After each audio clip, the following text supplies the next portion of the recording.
écoutez Radio Ma'arif.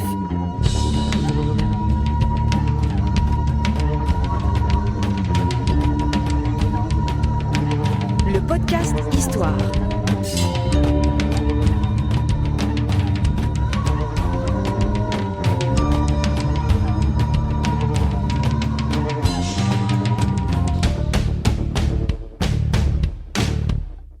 Produit avec le soutien de Maroc Télécom. Bienvenue sur Radio Ma'arif, c'est notre podcast Histoire et aujourd'hui on reçoit Si Mohamed Touzi, dont vous connaissez sûrement le nom. On parle d'un éminent professeur de sciences sociales, un sociologue, un professeur de sciences politiques qui a bien voulu nous recevoir Radio Ma'arif pour nous parler de la gouvernance marocaine et de l'État marocain, ce qu'était l'État marocain en milieu du 19e siècle. C'est bien ça ? Oui. Alors, tu as étudié, si je me trompe pas, 98 lettres qui datent d'une période située entre 1862 et 1864 pour essayer de comprendre comment on gérait le Maroc à l'époque. C'est bien ça ? Oui. D'abord, il faut peut-être replacer cet intérêt qui est très ponctuel par rapport à un intérêt général. Donc, bien sûr. Il s'agit d'un chantier de livres donc qui est en train d'être publié pour l'année prochaine, donc qui traite de l'État que je fais avec une collègue française, qui s'appelle Béatrice Ibou, qui traite de l'État marocain dans la durée et qui soulève d'abord une question relativement simple. C'est quoi gouverner ? Est-ce qu'on peut gouverner en administrant ? Est-ce qu'on peut gouverner sans administrer ? Juste gouverner à distance ? Est-ce que le gouvernement implique un contrôle des personnes ou un contrôle du territoire ? Est-ce que gouverner, c'est s'occuper des gens ? Donc c'est ce qu'on appelle la dimension pastorale même du gouvernement, donc avoir une sorte de troupeau à gérer, à fructifier. Donc toutes ces questions viennent un peu discuter l'histoire classique un peu de l'État marocain, dont on périodise l'existence par rapport à l'État avant le protectorat, après le protectorat. Et en gros, la thèse générale, c'est que les structures d'un État moderne n'ont été possibles qu'avec l'arrivée des Français. Donc là, on est avant l'arrivée des Français. Là, on est au 19e siècle. Donc là, d'après l'idée commune, il n'y a pas d'État. Il y a un État qui était faible. Un État mal structuré, un État qui admet en son sein des zones de dissidence, qu'on appelle la CIBA, un État qui gouverne d'en haut, tout simplement. De loin. Et de loin. Et donc, l'idée, c'était de dire d'abord qu'il faut peut-être convoquer un concept un peu compliqué qui s'appelle les échelles du gouvernement. Donc, on a construit une sorte de ce qu'on appelle un idéal type de gouvernement, pas un idéal type marocain, mais disons ce qu'on appelle nous un idéal type impérial, qui est très différent de l'État-nation dans sa conception actuelle, et qui suppose que dans un État, on est dans un État, c'est-à-dire avec les rites d'un État, droit, des règles, une bureaucratie, des correspondances, un sens de l'État, aussi sens de la responsabilité de l'État, etc. Mais les concepts qui opèrent dans cette configuration étatique sont relativement différents. La performance même de cet État est relativement différente. La deuxième idée qui, je pense, qui est intéressante, c'est de dire que même au sein de cet État, considéré selon les critères un peu anachroniques de maintenant ou même du XXe siècle, un État faible, on peut trouver des éléments qui ressemblent très fortement à un État welfariste, un État providence, un État qui s'occupe des gens. Occupe au quotidien des gens. Donc pas un État uniquement prédateur, parce que comme on parlait beaucoup plus de Brésil que d'État, qu'un Brésil qui est essentiellement prédateur. Les deux figures de cet État existent bien sûr au XIXe siècle. C'est un peu ce qu'on a essayé de démontrer.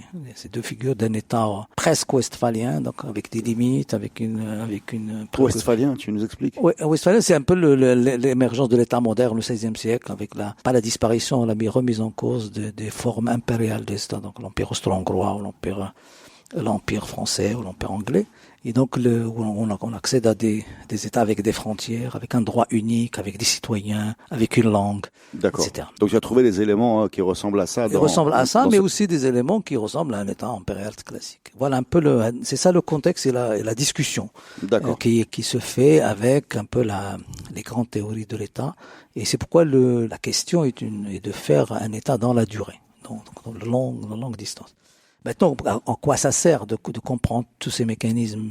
Tout ça participe de la construction d'un imaginaire partagé par les Marocains. Donc, parce que c'est pas que les gens ne connaissent pas cette histoire, ils l'ont assimilée sans la connaître dans l'école. C'est-à-dire comme une façon de faire. Parce qu'elle pénètre un peu les habitudes au quotidien. Cette façon, ce qu'on peut appeler un roi pasteur, un roi berger, est quelque chose de fondatrice dans l'imaginaire du rapport politique. La même chose, donc ça sert aussi à comprendre toutes ces choses un peu paradoxales du Maroc actuel, qui puise où notre imaginaire politique est construit autour de ces deux pôles, d'un État moderne, en gros État-nation, et d'un État qui ressemble à l'État impérial du 19e siècle. Donc aujourd'hui.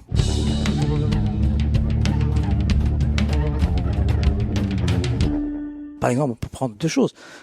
Il y a qu'à voir un peu la déclaration sur quoi se fonde l'ex-chef de gouvernement pour dire qu'il a sa retraite, parce que normalement sa retraite est définie par une loi, par les règles. Tu parles de Abdelillah Ben Kiran. Ouais. Et en même temps, dans son discours au quotidien, donc le discours de défense, il parle lui d'un don de sa Majesté le roi, ce don qui prend la forme d'un daïr et que les autres lui ont sorti. Et ce daïr lui-même a une parenté extrêmement forte avec ce qu'on appelle le daïr Tawqir al-Ihtiram que recevaient les notables locaux au service de l'État. Mais ça dit, même si ça pourrait apparaître aberrant à quelqu'un d'extérieur au Maroc, les Marocains tous comprennent ce langage qui nous vient de loin. Voilà un peu le contexte très très général. Très bien. Maintenant, il faut aller dans des choses précises. Alors pour ce faire, on a pensé que ça ne sert à rien de reproduire un peu les grandes théories sur l'état précolonial ou l'état postcolonial, mais d'aller voir un peu qu'est-ce qui se passe au quotidien. Et pour voir un peu le quotidien, comment on gère au quotidien une collectivité, une communauté, etc. Avec bien sûr en convoquant le contexte de l'époque, qui est où la circulation au Maroc était largement déterminée par la topographie, par la saisonnalité, les crues, par l'insécurité, parce que comme c'est un État qui gouverne sans administrer, donc bien sûr il s'accommode de l'existence de dissidence, de l'existence de coupeurs de route, etc. Donc ça ne remet pas en cause l'État en lui-même.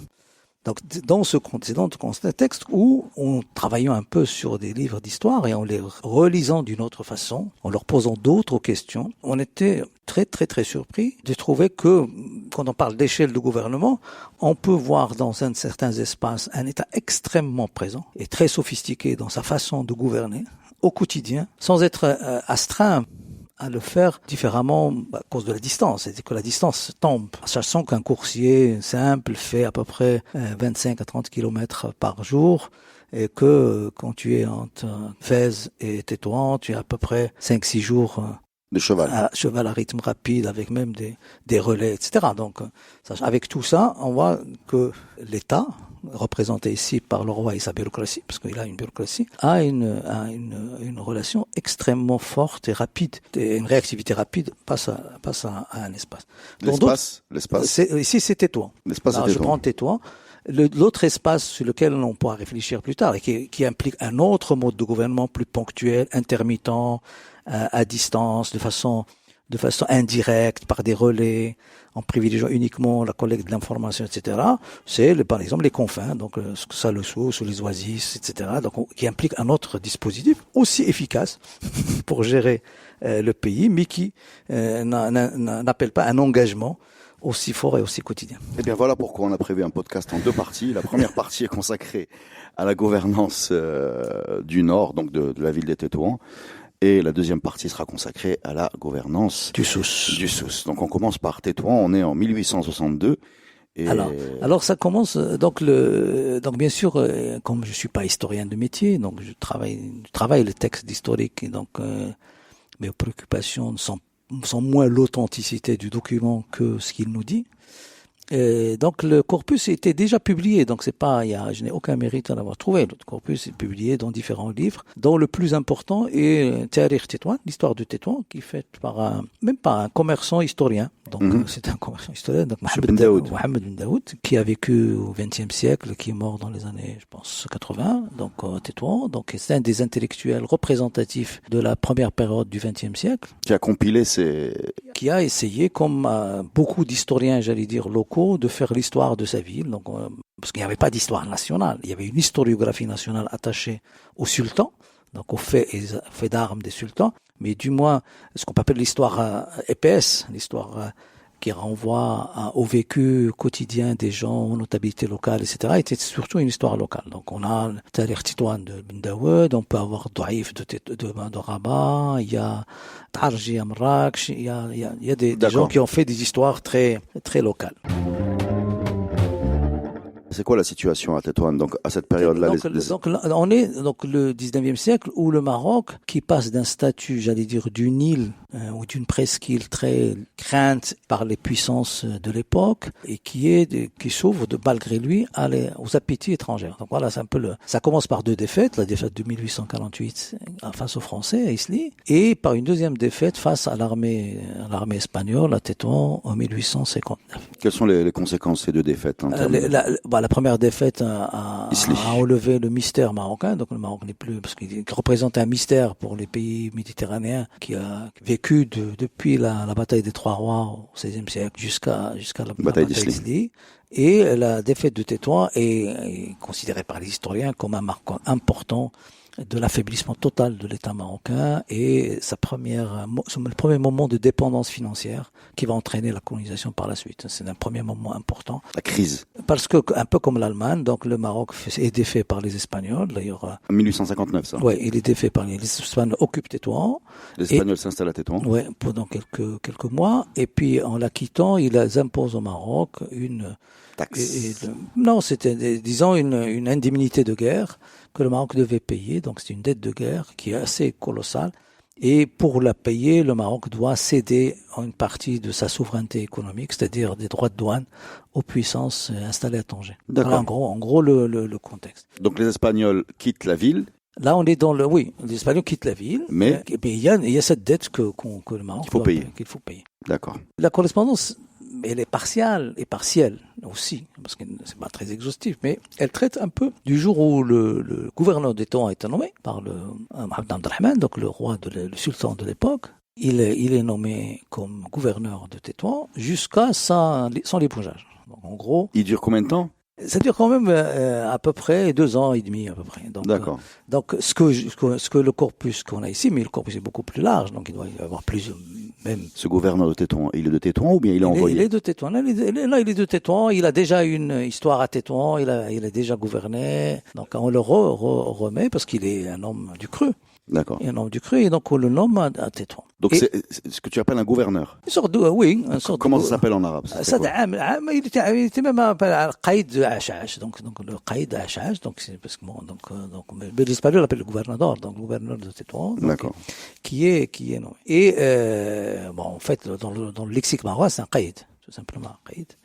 Il y a combien de personnes à Tétouan à l'époque à peu près? On parle d'une ville qui a quelle taille? Je ne peux pas te dire de façon très précisément. On devait être à 30-40 000 personnes. Alors de quoi il parle dans ces lettres?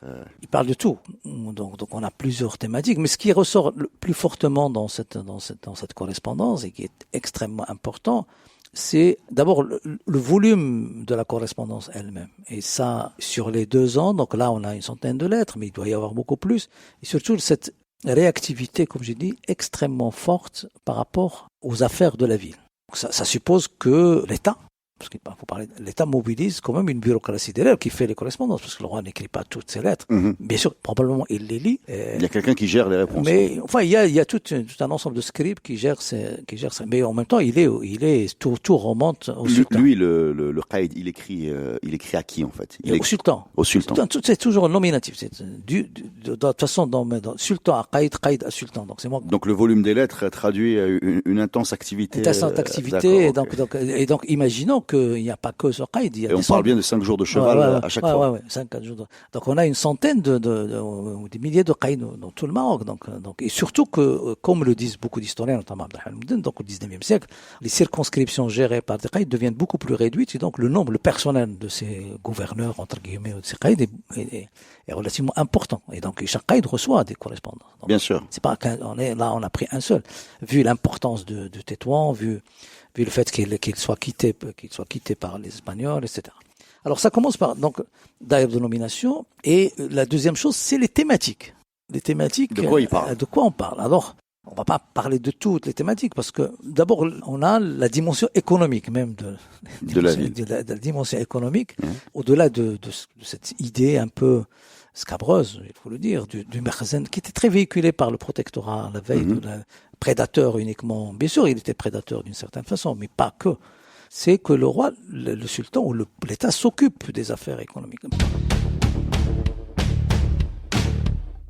Alors on a par exemple un premier problème qui se pose, c'est que les commerçants de Tétouan, quand ils étaient occupés par les Espagnols, ne payaient pas de redevances d'importation. Donc il faut installer ça. Donc le Caïd est nommé le 14/4/1862, le 14 avril. Le 21 avril, il reçoit une lettre du sultan traitant de cette question des redevances des marchandises vendues par les Espagnols avant leur départ à des commerçants marocains, donc sans payer la taxe. Donc là, on a 3-4 lettres qui se succèdent à un rythme très très très fort. Donc durant l'année 62, donc la première le 21/4, la deuxième le 18/5, la troisième le 10/6, donc qui traite de cette question de redevance et de la nécessité pour ces commerçants de payer cette redevance parce que bon, ils ont commercé en dehors de. Et en même temps, on va voir qu'il y a plusieurs lettres qui vont suivre cette lettre sur la faillite même de ces commerçants. Parce que Tétouan a subi des attaques des Espagnols, donc c'était partiellement détruite. Il y avait beaucoup de gens enfuis, donc même le commerce, l'activité commerciale a beaucoup baissé. On va voir un peu plus tard que le sultan va se préoccuper énormément de mettre à flot le commerce dans la ville. D'accord. C'est pas uniquement, donc la première idée c'était qu'il doit payer la redevance, mais deuxième idée... On a une idée du montant de la taxe? Non, on n'a pas sur... C'est dommage. Donc il doit remettre à flot ces commerçants. Et donc, là aussi, on a une vingtaine de lettres qui traitent de cette question où le roi va avancer de l'argent, c'est-à-dire il va l'État va avancer de l'argent du trésor public à ses commerçants pour les aider, pour les renflouer, pour leur permettre de redémarrer. Pour redémarrer l'activité commerciale et toute une série de correspondances où, donc c'est un prêt à terme d'une année et une fois l'année passée, on va voir que les commerçants vont demander des délais au sultan pour payer et bon, il va donner ses ordres pour distinguer ceux qui sont à flot, ceux qui ne le sont pas, donner d'autres délais, etc. Donc il fallait qualifier les difficultés qu'ont les uns et les autres, etc. On a tout un lot de correspondances là aussi qui est extrêmement précis sur justement les redevances, la collecte des redevances. Là aussi, on est au 19e siècle et déjà on est dans ce qu'on peut appeler l'externalisation de certaines activités par l'État. Parce que les droits de porte ou les droits de marché étaient mis aux enchères. C'est pas l'État qui s'en occupait directement. C'est un marché. C'est un marché, donc il est mis aux enchères. Là, on le voit dans les correspondances concernant une ville que le Caïd de Tétouan avait sous sa houlette, qui était la ville de Chaouen, où le sultan se rend compte que la mise en vente des droits de porte et des droits de marché souffrait de la connivence entre certains marchands. C'est un marché public, on est d'accord. Ça correspond à ce que... Non, c'est un marché public. C'est des enchères. Il est mis aux enchères. Et donc, on peut citer des morceaux, des passages de ces lettres où le roi s'occupe de ça personnellement et il va demander... Alors, on a tout un ensemble d'acteurs qui interviennent dans ça. Donc, le premier constat, c'est que les marchés, là, qui sont infructueux, mais disons, il y a connivence entre les marchands pour que les enchères soient très faibles. Donc, il n'y a pas d'enchères. Donc, il y a pas de concurrence. Il n'y a quand même pas de concurrence. Et le sultan rappelle que c'est pas correct. On change le type qui s'occupe de cette affaire. En même temps, bien sûr, il reçoit lui-même à Fès quelqu'un qui est prétendant et qui souhaite avoir une sorte de préséance pour accéder à ce marché, le recommande, mais en même temps dit qu'il faut que ce soit des enchères quand même, etc. Donc, jusqu'à ce que on se rend compte que 2 ans après, le fruit, ou plutôt les redevances, augmentent de quelque chose de 100%. Du fait de cet assainissement de ce marché.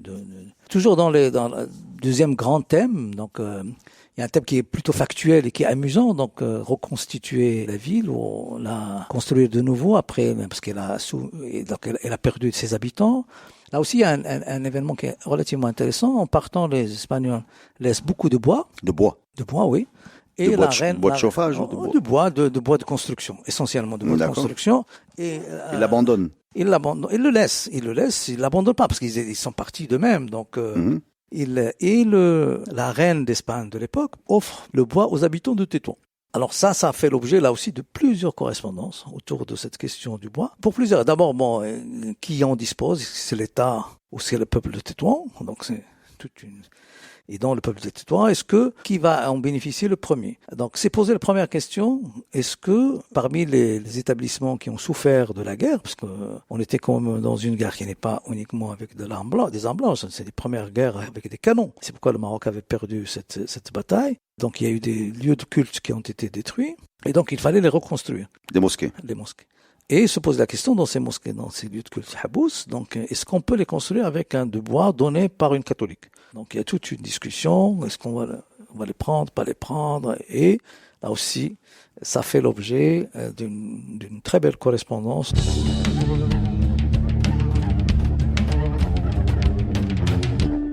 Troisième exemple, qui est là aussi extrêmement amusant, c'est l'achat de canons. L'armement de la garde de Tétouan qui composait à l'époque juste de 50 soldats. 50 soldats qui devaient être armés. Donc on les arme avec des mousquetons achetés en Belgique. On se rend compte qu'ils ne savent pas les utiliser, en même temps ces mousquetons étaient de mauvaise qualité. Il fallait les changer, leur donner des armes fabriquées au Maroc, parce que le Maroc fabriquait ces armes, notamment des quelques types d'escopettes, de fusils. Et on voit pendant toute une série de lettres, le sultan s'occupait du prototype de l'arme. Donc, la décrire, en faire la commande à des artisans de Rabat. On parle de fusils, là, on parle pas des canons. De fusils, le canon après. D'accord. Les canons ont été achetés, ils étaient achetés en Espagne et en Angleterre. Donc là, c'est un autre. On fabriquait pas de canons. Non, on fabrique pas de canons. D'accord. On fabriquait des fusils. Des fusils. À Rabat. À Fès, donc il leur faut 50 fusils pour leurs 50 soldats. Donc il y avait des endroits où on faisait des canons. Donc il va tester ces fusils. Et on voit les lettres de commande aux artisans, les acheter et les acheminer à ces 50 soldats. En même temps, donc, pour les canons, donc, le Maroc devait se doter de quelques canons. Là, ce qui est intéressant, c'est qu'il charge, là, on est dans un truc assez néolibéral, donc, il charge un commerçant, tout simplement. Donc, un commerçant qui va être en charge d'aller prospecter le marché des canons, à les acheter, les acheminer sur Tétouan, les installer, demander à faire des exercices sur ces canons, etc. Donc là, c'est un privé, c'est un individu, et avec qui le sultan, bien sûr, là, on voit la correspondance avec le Qaïd Hajj uniquement comme un CC, comme un document, comme une lettre en copie pour l'informer. C'est-à-dire le sultan traite avec le commerçant. Donc l'autre doit faire le suivi. Mais comment il fait le commerçant là? Il va faire le tour des marchés européens. Oui, de toute façon, lui-même est déjà commerçant. Il est déjà commerçant d'armes ou commerçant d'autres choses. Donc, et le relais, c'est donc Gibraltar, donc entre Gibraltar et l'Espagne. C'est une opération qui prend plusieurs mois d'acheter des canons, du coup. Plusieurs mois. Donc là, on le voit sur une année, donc se développer cette affaire des canons, d'achat des canons, mais ce qui est intéressant pour nous, c'est que ce soit un privé. Ils en jettent combien pour information? Là, je pense qu'il y a quatre canons donc les lettres parlent de 4 canons. Donc, un autre problème, par exemple, la ville, on voit, il y a une lettre adressée par le sultan. Non, on n'a que les lettres du sultan au Qaïd. On n'a pas les lettres du Qaïd au sultan. Alors, comment s'écrit la correspondance? Il y a un art de la correspondance qui est très intéressant. Donc, c'est déjà très technique et très administratif. Donc, quand le sultan reçoit une lettre et qu'il va y répondre, d'abord, il reprend le corps de la lettre précédente. Et avant de faire la réponse, il dit, vous m'avez écrit telle date, vous m'avez dit telle chose, à propos de telle affaire. Donc, je note tout ça. Et pour maintenir le fil, quoi. Oui. Donc, dans la lettre, vous avez aussi le résumé de la précédente. Donc, ce qui est très intéressant pour un historien. C'est une sorte de Gmail, quoi. Oui, c'est un peu, si tu veux. Mais tout ça donne lieu à un travail très. Non, j'imagine les bureaux. Parce que c'est Tétouan, mais il y a Marrakech, Fès. En plus, comme le roi bouge beaucoup, donc il n'écrit pas uniquement du capital. Il écrit de Fès, il écrit de Marrakech, il écrit de Rabat, donc il écrit de plusieurs endroits différents. Donc l'autre question, c'était pour s'occuper un peu toujours de la ville. Il y avait 2 problèmes. Il y a le problème religieux, non seulement restaurer les établissements de culte, donc et là aussi il y a des correspondances très très précises sur comment construire, où est-ce qu'il faut acheter les choses pour construire une mosquée. Mais le sultan s'adresse à un shérif, un descendant du prophète, qui était un saint homme, qui avait quitté Tétouan quand les Espagnols étaient là. Et l'incite à revenir. à revenir à Tétouan parce que l'équilibre de la ville, l'équilibre spirituel de la ville, Il dépend de sa présence. a besoin d'un Son rayonnement. personnage comme celui-là qui traite un certain nombre de choses, qui arbitre entre des gens et que la ville sent cette dimension sur une ville incomplète. Et par rapport à cette question toujours, vous savez que dans la ville de Tétouan, la justice était relativement autonome par rapport au sultan. Le qaïd exerçait des pouvoirs de police, mais il n'exerçait pas des pouvoirs de justice. Donc la justice, il y a un qadi.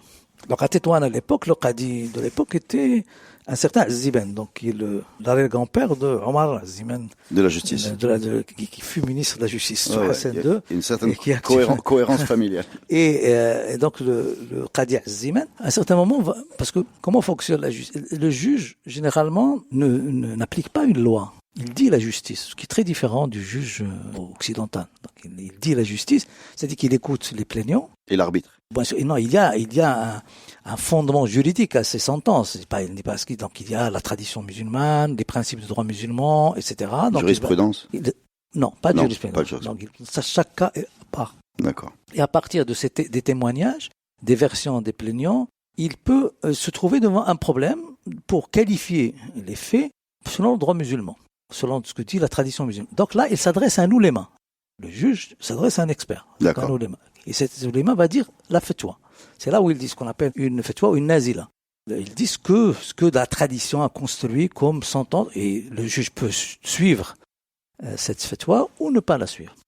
À l'époque, donc dans les années 60, au moment, parce que Tétouan s'est vidé, puis commence à se repeupler donc avec le départ des Espagnols, le qadi va demander au sultan parce qu'il y avait ce qu'on peut appeler des muftis, donc des oulémas qui pouvaient dire les avis religieux, étaient connus.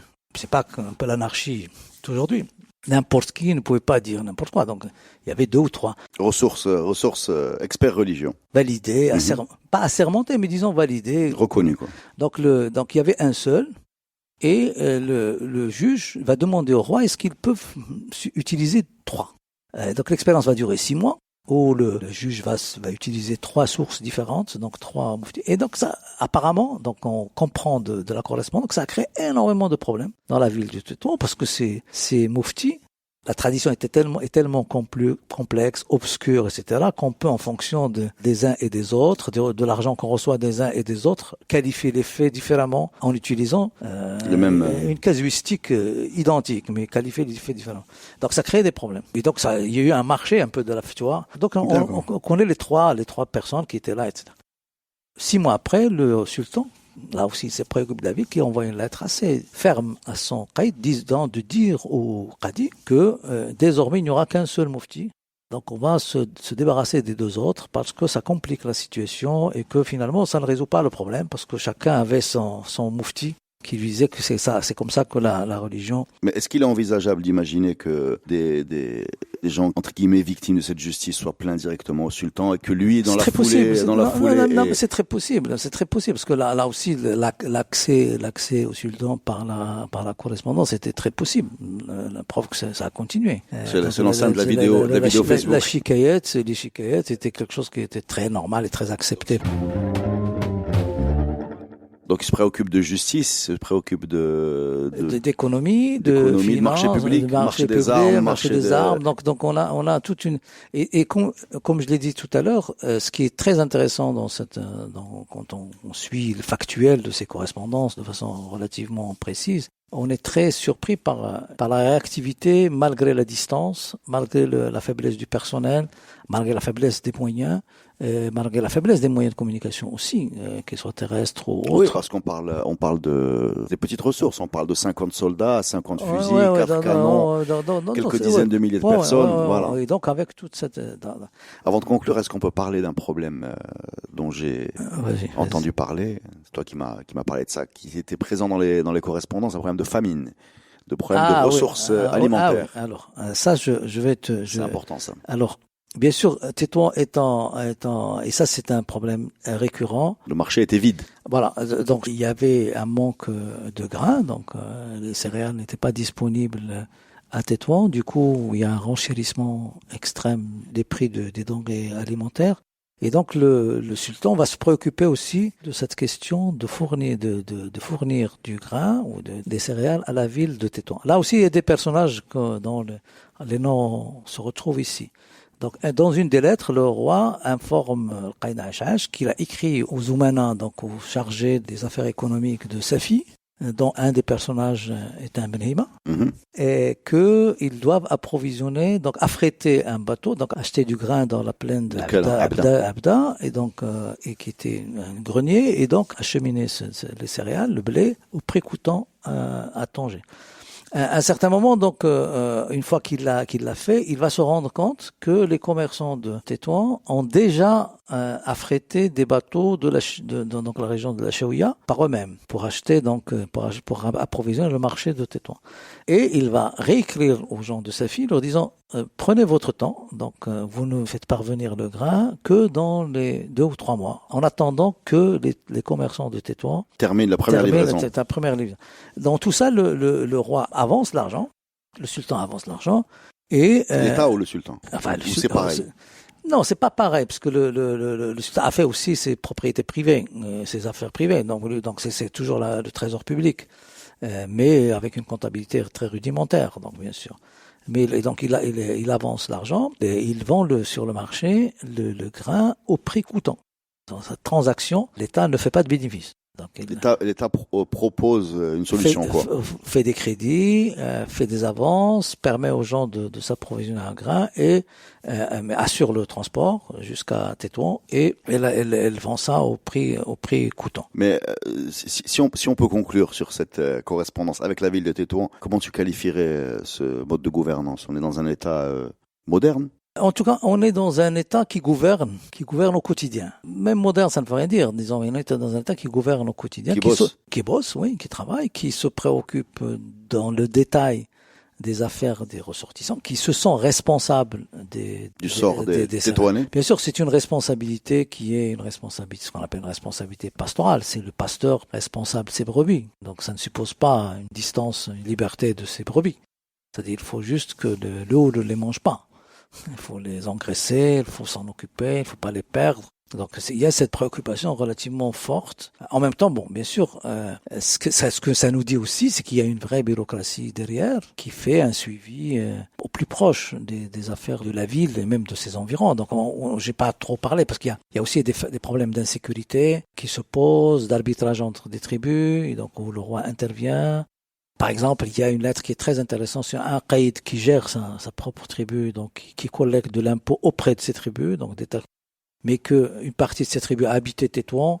Donc pour qu'il poursuive les ressortissants de sa tribu à Tétouan, il lui faut une autorisation du gouverneur de Tétouan, et donc le sultan écrit au gouverneur de Tétouan pour lui demander de le laisser, mais dans des conditions très contrôlées pour qu'il ne commette pas d'abus, etc., etc. Donc on peut imaginer un commerçant à Tétouan qui soit membre de cette tribu, il avait 2 impôts à payer. Non. S'il ramène sa marchandise, ça c'est le droit de porte. Ce membre de la tribu qui est installé en ville, ouais. Quel type d'impôt il est censé payer? Alors, c'est lié à quel? Non, cette question des impôts est très complexe dans l'histoire marocaine. Traditionnellement, les oulémas, donc dans la tradition religieuse, les musulmans ne sont redevables à leur État de rien, pas d'impôt. Et même la zakat, qui est la dîme canonique, la taxe que les musulmans doivent payer. Enfin, c'est pas une taxe à payer à l'État, c'est une faire bénéficier autour de soi. De soi, donc dans les proches, les pauvres, etc. Sa collecte par le pouvoir donne lieu à une discussion théologique assez forte. Sur la légitimité de l'État à se mêler de ce sujet. De ce sujet. Donc, maintenant, l'État, quand il s'est développé, avait besoin d'avoir des revenus. Le principal, c'est les droits de porte et les droits de douane. Mmh. Et sur cette question, il y a eu un débat et les oulémas ont été toujours contre cette question des droits de porte, sur le droit de la taxe de la gabelle comme en France, etc., le droit sur le sel. Tout ça a été payé, mais difficilement payé. J'espère que tu auras à traiter de ça une fois avec quelqu'un. C'est sur la révolte des tanneurs à Fès, là aussi dans les années 80 du 19e siècle. A été lié justement à à la suppression, puis à la réintroduction de ces impôts sur les droits de porte, sur le commerce des cuirs, etc. Mais le principe, c'est que la recevabilité de l'impôt n'était pas donnée. C'est pas une évidence. Parce il y avait une sorte de justification religieuse très forte qu'on ne paie pas d'impôt autre que la zakat, qui est la zakat qui est de la main à la main, en fait. Chaque personne peut la distribuer. Bon, l'État a fini par se l'accaparer, donc l'achar, etc., donc surtout au niveau des céréales, et la collecter, mais avec intermittence, en fonction de le rapport de force qu'elle a avec les tribus. Merci beaucoup, Si Mohamed Tozi. C'était les lettres de Tétouan, et vous avez également étudié d'autres lettres pour comprendre la gouvernance marocaine de ce 19e siècle, les lettres du Souss, et ça sera pour un podcast que l'on diffusera la semaine prochaine. Donc on se retrouve dans une semaine sur Radio Ma'arif pour la suite.